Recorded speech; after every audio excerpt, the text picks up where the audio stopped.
और ट्रेडिंग से जुड़े सारे सवाल मार्केट लाइव सुबह 10 बजे सिर्फ इंडिया न्यूज बिजनेस पर। नमस्कार, एक बार फिर से स्वागत है आप सभी का इंडिया न्यूज बिजनेस के खास शो मार्केट लाइव में। और मैं हूं आपके साथ कंचन औटियल। जैसे हम बाजार का हाल देख ही रहे हैं, एक हमें अच्छा मूड बाजार का देखने को मिल रहा है, चाहे वो बात आईपीओ की हो, चाहे वो बात निफ्टी की हो। हर जगह हमें एक पॉजिटिव माइंडसेट देखने को मिल रहा है बाजार का। चलिए इसके बारे में और डिस्कशन करते हैं, जोड़ते हैं हमारे आज के खास पैनलिस्ट को। उसके बाद शुरुआत करते हैं मार्केट लाइव की। सबसे पहले हमारे साथ जुड़ चुके हैं सुहास सर जी। नमस्कार सर, स्वागत है आपका शो पे। नमस्कार, गुड मॉर्निंग मैम। जी गुड मॉर्निंग सर। हमारे साथ जुड़ चुके हैं आर्य विकास बगरिया जी। नमस्कार सर, स्वागत है आपका शो में। नमस्कार कंचन जी, सभी दर्शकों को good morning. Good morning sir. और हमारे साथ जुड़ चुके हैं निखिल भट्ट जी। नमस्कार सर, स्वागत है आपका शो में। Good morning sir. Good morning sir. जैसे कि हम देख रहे हैं कि बाजार का जो मूड है वो काफी एक पॉजिटिव मूड हमें दिख रहा है।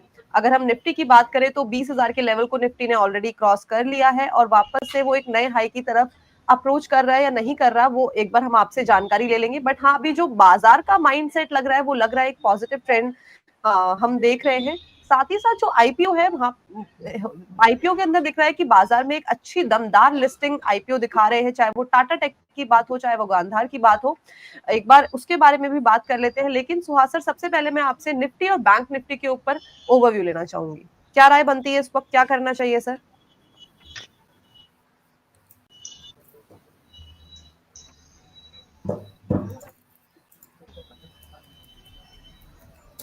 Okay ma'am. हाँ देखो मैम, अगर आपको याद हो तो एक महीने पहले हमने बात की थी निफ्टी की 18,900 का स्ट्रॉन्ग बेस, स्ट्रॉन्ग सपोर्ट की बात की थी और बात हुई थी कि उससे पहले वीकली क्लोजिंग होगा तो मार्केट ऑल टाइम हाई की तरफ आगे बढ़ रहा है, राइट। और अभी बढ़ रहा है, 100-150 पॉइंट बाकी है, सिर्फ ऑल टाइम हाई के नजदीक है। तो मेरा आउटलुक पॉजिटिव है, बाय ऑन डिप्स मार्केट है। बट इस वीक में मुझे ऑल टाइम हाई के ऊपर टिकना मुश्किल लग रहा है। अगर थोड़ा नीचे आए और फिर बाइंग अपॉर्चुनिटी बने, आज वैसे भी एक्सपायरी है, मंथली एक्सपायरी है, तो थोड़ा कुशल रहेगा। तो आज अगर थोड़ा नीचे मिले तो बाय ऑन डिप्स अपॉर्चुनिटी रखिए। और मुझे लग रहा है कि नेक्स्ट वीक में ऑल टाइम हाई आराम से लग जाएगा और पॉजिटिव मोमेंटम में कोई पैनिक नहीं है। देखो टाटा का मार्केट में आना it's a very positive outlook of the market. और लिस्टिंग भी देखिए 500 से 1400, बोल ही नहीं सकते कि क्या क्या बोले। The quality speaks louder than anything. Quality चीख चीख के बोल रही है और अच्छे स्टॉक ऊपर जा रहे हैं, तो it's a very positive for market. Bank Nifty अभी भी थोड़ा वीक है as compare to Nifty, underperform कर रहा है। बैंकिंग स्टॉक इतना परफॉर्म नहीं करे, कुछ स्टॉक परफॉर्म कर रहे हैं, just only one is axis bank. बाकी सब आईसीआईसीआई बैंक भी अभी नीचे है। तो मुझे ऐसे ऐसे स्टॉक्स में अच्छी बाइंग अपॉर्चुनिटी नजर आ रही है, लाइक आईसीआईसीआई बैंक। तो मेरा व्यू सिंपल है, बाय ऑन डिप्स मार्केट है और बहुत बड़ी इवेंट पाइपलाइन में है। देखिए संडे को इलेक्शन के रिजल्ट है, फिर हम जनवरी फरवरी में देखेंगे बजट रैली की ओर, और फिर देखेंगे जो मेन इलेक्शन है उसकी ओर। तो बहुत पॉजिटिव आउटलुक है और every smart money is thinking कि भाई स्टेबल गवर्नमेंट आए, और वो हमको लग रही है मार्केट में। तो it's a positive outlook for market. तो अच्छे रिवॉर्ड मिलेंगे, बाय ऑन डिप्स अपॉर्चुनिटी रखिए। जी ठीक है। तो बाजार के ऊपर ओवरऑल राय ले ली है कि जो निफ्टी का ट्रेंड है वो पॉजिटिव लग रहा है। बैंक निफ्टी के बारे में सर ने बता दिया है। साथ ही साथ जो बाजार के अंदर आईपीओ की लिस्टिंग हुई है वो काफी ज्यादा दमदार हुई है। एक बार हमारे साथ जुड़ चुकी है मधु बंसल जी, एक बार उनका भी स्वागत कर लेते हैं। नमस्कार मैम, स्वागत है आपका शो में। जी thank you for joining us. Vikas sir, आपके पास आना चाहूंगी सीधा। सर जैसे कि आप कॉमोडिटी को भी ट्रैक करते हैं सर, जैसे कि हमने देखा कि कल जो गोल्ड था वो ऑल टाइम अपने हाई पे था, उससे आपको क्या लगता है कि बाजार के अंदर हमें कोई सेंटीमेंट चेंज होता हुआ दिख रहा है या बाजार को उससे मजबूती मिल रही है? नहीं, अभी बाजार में कोई सेंटीमेंट चेंज होता नहीं दिख रहा है कंचन जी।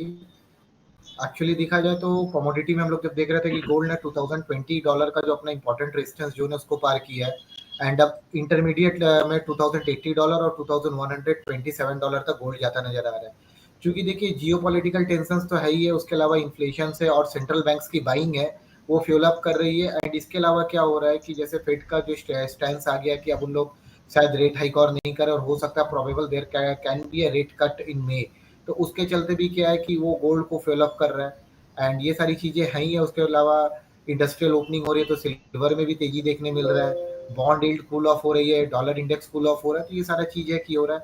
और ऐसा ही सिनेरियो इक्विटी में भी देखने मिल रहा है कि गोल्ड भी बुलिश है, इक्विटी के चार्ट्स भी बुलिश है। जी जी ठीक है, अब चलते हैं निखिल सर के पास। निखिल सर, काफी लंबे टाइम बाद आपसे मुलाकात हुई है, क्या नजरिया है आपका बाजार को लेके, किस तरीके का लग रहा है मार्केट? मैडम अभी देखिए, आर्थिक अनिश्चितता चल रही है, वैश्विक मोर्चे पर भी नरम हालात चल रहे हैं, और वैश्विक बाजारों में जो मिले जुले मतलब एक रुख के मुकाबले भारतीय शेयर बाजार तेजी की तरफ जा रहा है। उसके अंदर वैश्विक रेटिंग जो एजेंसीज है, जेपी मॉर्गन है, फिच है, उन लोगों ने भी भारतीय जीडीपी का रेट बढ़ाकर 6% कर दिया। साथ साथ में S&P चालू नाणकीय वर्ष के अंदर भारत का आर्थिक वृद्धि का अनुमान है वो भी बढ़ा दिया। IMF ने भी बोल दिया कि भाई 18% भारत की हिस्सेदारी बढ़ जाएगी। ये सब चीजें तेजी का मतलब एक रुख की तरफ जा रही है। लेकिन अभी जो माहौल चल रहा है वो एक हिडन, जो मतलब हम लोग जो बोल सकते हैं वो एक हिडन रीजन है वैश्विक मोर्चे पर एक जोखिम। वो कौन सा जोखिम है? जो पहले भी आ चुका है, कोरोना का। तो दुनिया में फिर से एक नई मतलब महामारी फैलने के लिए लेकर दुनिया पूरी चिंतित है, क्योंकि चीन के अंदर ही यही मतलब स्थानिक बुखार एक जो रीजन है वो जोर पकड़ रहा है।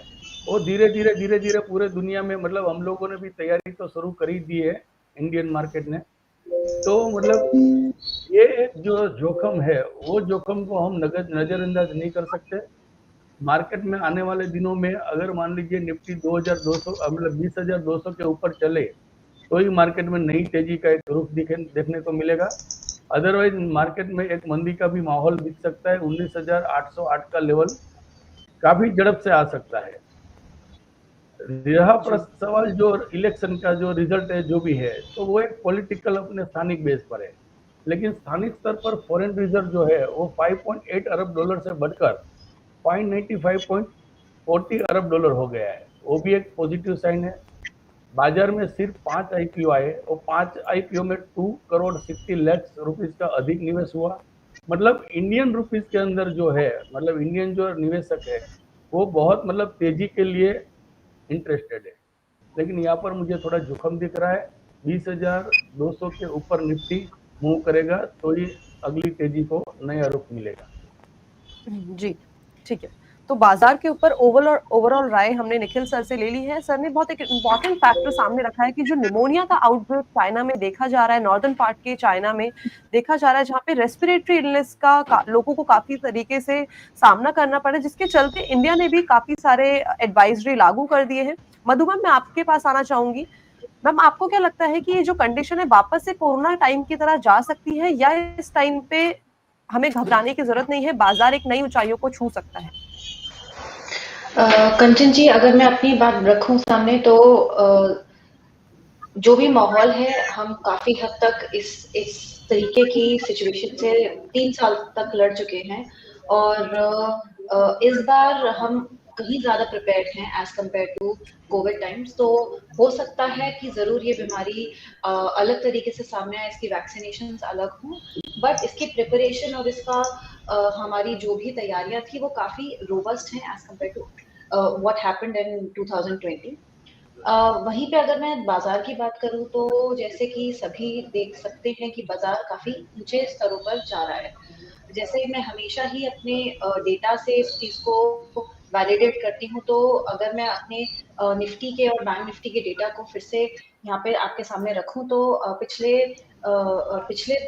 येस्टरडे और 29 नवंबर और 28 नवंबर दोनों ही दिन मार्केट ने जिस तरीके से तेजी दिखाई है उस तरीके से अपना, अगर मैं फ्यूचर डेटा की बात करूं तो अपना ओपन इंटरेस्ट भी अच्छा खासा बढ़ाया है, जो कि एक पॉजिटिव साइन है। अगर हम पीसीआर की बात करते हैं, पुट कॉल रेशियो की बात करते हैं निफ्टी और बैंक निफ्टी की, तो वो भी इस वीक और अगले वीक दोनों ही में आपको एक पॉजिटिव सिग्नल देता है, आपको एक बुलिश साइन ही देता है। जबकि बैंक निफ्टी अगर आप तीसरे वीक की बात करें तो थोड़ा सा नेगेटिव होता हुआ दिख रहा है, जो कि आप ये मान सकते हैं कि बियरिश ना होकर के ये अपना एक स्टेबिलिटी दिखाता है। वहीं पे अगर हम कुछ चुनिंदा टॉप कॉन्स्टिट्यूएंट शेयर्स की बात करते हैं, जैसे एचडीएफसी, रिलायंस, आईसीआईसी, अगर हम उनकी बात करते हैं तो भले ही उनमें बहुत ज्यादा तेजी देखने को ना मिली हो, लेकिन जितनी भी तेजी देखने को मिली है उसमें विद गुड कैश डिलीवरी हमें जरूर देखने को मिली है। एक इम्पॉर्टेंट पॉइंट फैक्टर मैं जो सामने रखूंगी वो रिलायंस का होगा, जिसमें जरा से चेंज इन प्राइस पे, जो कि कुछ करीबन 0.04% पे था, लेकिन उसमें जो वॉल्यूम्स हैं वो अच्छे खासे वहाँ पे एंटर हुए हैं, जो मैं कैश वॉल्यूम्स की बात कर रही हूँ। तो वहीं पे अगर कॉन्स्टिट्यूएंट्स शेयर्स की अगर मैं बात करूँ, एचडीएफसी, रिलायंस, तो ये सारे ही शेयर्स इस टाइम पे अपने डेरिवेटिव सेगमेंट में एक स्टेबिलिटी बनाने की तरफ है, एक ना ही बुलिश ना ही बेरिश, इस तरीके के रुख की तरफ है। तो ऑल ओवर में अगर बात करूं, अगर इन सब फैक्टर्स का सामना भी करना पड़े हमारी मार्केट को, तो स्टेबिलिटी की तरफ हमारी मार्केट ज्यादा जाती हुई दिख रही है, रादर देन बियरिश होने की तरफ। आज की अगर मैं बात करूं एक्सपायरी डे की, तो एक्सपायरी डे पर भी आप बिल्कुल बाय ऑन डिप्स का ही खेल कर सकते हैं, रादर देन इसको किसी भी तरीके का बियरिश मोड समझने के अलावा। जी, ठीक है। तो ओवरऑल हमने राय ले ली है सारे एक्सपर्ट से। मधु मैम ने जैसे बताया कि इस टाइम पे हम काफी ज्यादा प्रिपेयर्ड है as compare to the time corona times, और इस टाइम पे हमारे पास काफी सारी टेक्नोलॉजी फैसिलिटीज और एक तरीके का एक्सपीरियंस भी हम मान सकते हैं कि इन तरीके की पेंडेमिक से, इस तरीके की बीमारी से हमें किस तरीके से लड़ना है, किस तरीके से इन बीमारियों को टैकल करना है। और हमारा जो बाजार का ओवरऑल आउटलुक है इस टाइम पे पॉजिटिव ट्रेंड की।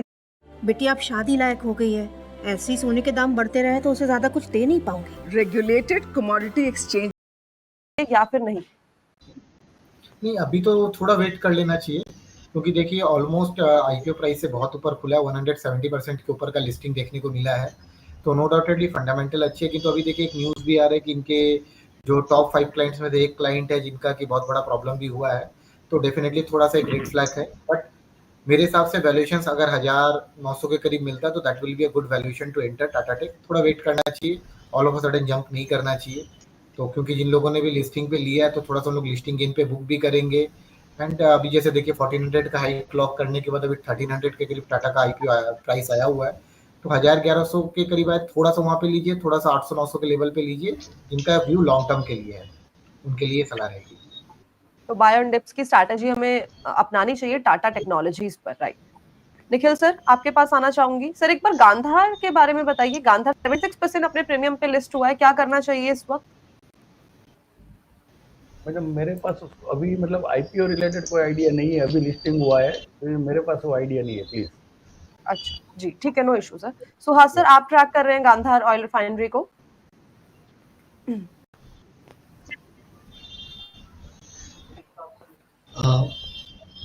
गांधार को 295 के स्टॉप लॉस से होल्ड करें। अच्छी कंपनी है, प्राइस टू अर्निंग रेशियो भी फेयरली वैल्यूड है एज कम्पेयर टू कॉम्पिटिटर, और ऐसी लिस्टिंग कंपनी बहुत कम है, और ये तो बोले थे ओनली वन कंपनी है रिफाइंड, तो 295 के स्टॉप लॉस से होल्ड करें मैम। जी ठीक है, तो ये थी राय गांधार के ऊपर। मधु मैम, आयरेडा भी देख लीजिए, क्या करना चाहिए आयरेडा में अगर आप ट्रैक कर रहे हो तो?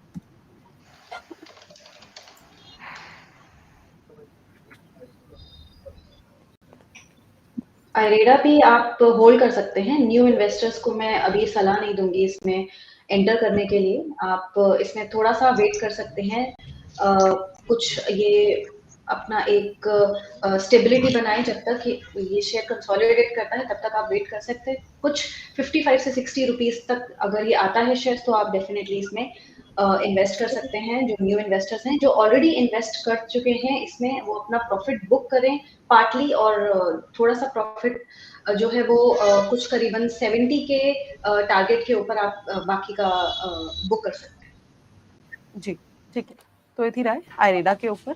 मैम इसके साथ साथ एक बार फेड बैंक फाइनेंशियल का भी देख लीजिए, क्या करना चाहिए। 1.6% डिस्काउंट पे ये लिस्ट हुआ है आई थिंक। मैं इस स्टॉक को ट्रैक नहीं कर रही हूँ, मैंने इस आईपीओ पर अपना रिसर्च नहीं किया। ठीक है, विकास सर आप देख रहे हैं क्या?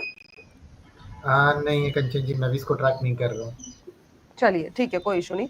अब चलते हैं मार्केट लाइफ के सेकंड सेगमेंट में, जहाँ पे हम लेते हैं एक बार अपने एक्सपर्ट से स्टॉक रिकमेंडेशन की। इस बाजार के माहौल में हमें कौन से स्टॉक्स अपने पोर्टफोलियो में ऐड करने चाहिए जो आने वाले टाइम पे आपको एक अच्छा खासा